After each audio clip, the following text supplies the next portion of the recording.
Hey guys, welcome back to a new video. I'm Stephanie West. I'm a licensed counselor here in the state of Michigan, and I am owner and operator of In Progress Counseling. You might notice my background has changed. Welcome to my office. One of the things that can be fun to observe is when I make a change in my office, when I just shift everything around or bring in a new piece of furniture. You know, you can always sense people's discomfort with change because they'll walk in and they'll startle and be like, ooh, this is new. And typically it's not, hey, this looks nice. It's like, I'm horrifically uncomfortable with change. And I bear some of those same similarities where when something shows up and it's unexpected, I can jostle. But we're actually going to camp out in that idea of change today. And one of the things I've been working on quite a bit clinically, I'm currently getting trained in the modality of emotionally focused therapy, so EFT. And in that, there's just a lot of language around things that disallow our growth, things that keep us stuck.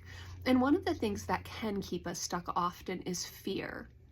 And so what we're going to talk about today is if you're able to, and we've used some of this language before, if you're able to, making decisions with the awareness that fear will be there, but not letting fear be the decision maker. And I suspect I've actually used this story for you before. When I decided to get my puppy, so we're talking about 2.5 years ago, maybe 2.25 years ago, I had known for a long time that I was headed towards being a puppy owner. I had historically had dogs, and I had gone through about a season of 2 years not having one, and I knew I was ready for that change. There was a series of events that helped expedite that change. And so instead of me needing to wait until like February of the following year, I was able to start looking at dog options in December. And in a very short amount of time, I found little Scooby-Doo. Now I've renamed him. He's not Scooby-Doo, he's Brutus. But once upon a time, I found little Scooby-Doo who was 4 months old, and he's listed online. And if he doesn't find a home, he's going to get surrendered. And so I had reached out and I had said, hey, talk to me about him. What does it look like to acquire him? And, what's the cost? What's the pickup? That sort of thing. The awareness, the cognition that I was ready for a dog. I knew that. I had decided for a while. I was just waiting for the season of waiting to be over, and then I was going to proceed. But it didn't stop an immediate fear response from showing up after I had reached out to this woman and said, I'd like to be considered for his new owner. That night, the next day, my mind is racing and it's saying all of the things about, okay, but 24-hour care. Okay, but what if you want to travel? What if you guys don't bond well? What if he's a little tyrant? Spoiler alert, he can be a little bit. But there was all of these, loaded fear statements that showed up. And the way I language that with clients is, well, of course that would show up. What it's doing is it's inviting me to consider the things for which I would need to be prepared. I do have to be conscientious about, hey, if I'm working a 12-hour day, what does that mean? If I do want to go to travel, what does that mean?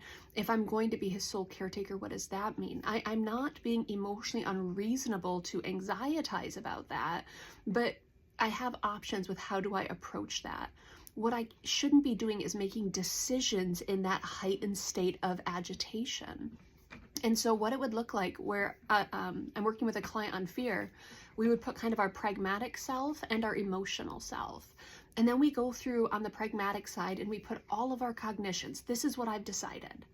And then I've committed what emotional channels are going to get activated here? Where are your fears going to be? Where are your observations going to be? Where are your awareness of limitations going to be? That's good information. We have to let that ride out so that we can get back into a cognition place where we actually should be doing our decision making. So if I felt that invitation to fear about Brutus, and then I said, you know what, never mind, it's too much, I can't.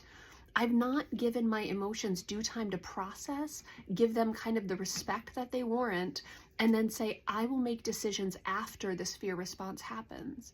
Now, the gift of time is not always on our side, but a due process of letting our emotions run through their circuitry, it's really, really useful. It's really, really helpful. So I commit to something, I feel fear, I say, of course I'm scared. Give it time to run its course. I shouldn't be making decisions in that process. I should let myself get through the, hey, I hear you, this is what we can do about it, or this is what we're going to be walking towards, and we're going to have to practice okayness in it. Let that run its course so I can get back into my cognition and into my decision making and reasonable part of the brain. So all of that to say, emotions are a part of how we process the world. It's a part of how we process risk. It's a part of how we process new and novel things. Fear is not an issue. We have to create space for it in the decision-making process because often it will show up. Doesn't mean it shows up for everyone. It just means it can show up often, and a lot of people use it as an indication that they shouldn't proceed forward. And it's like, well, no, whether you proceed or not, that fear is going to be there. So we're allowed to let it run its course and then move anyway. And it's one of the critical skills I work with many clients as they navigate kind of the complexity of decision making and transitioning into new seasons.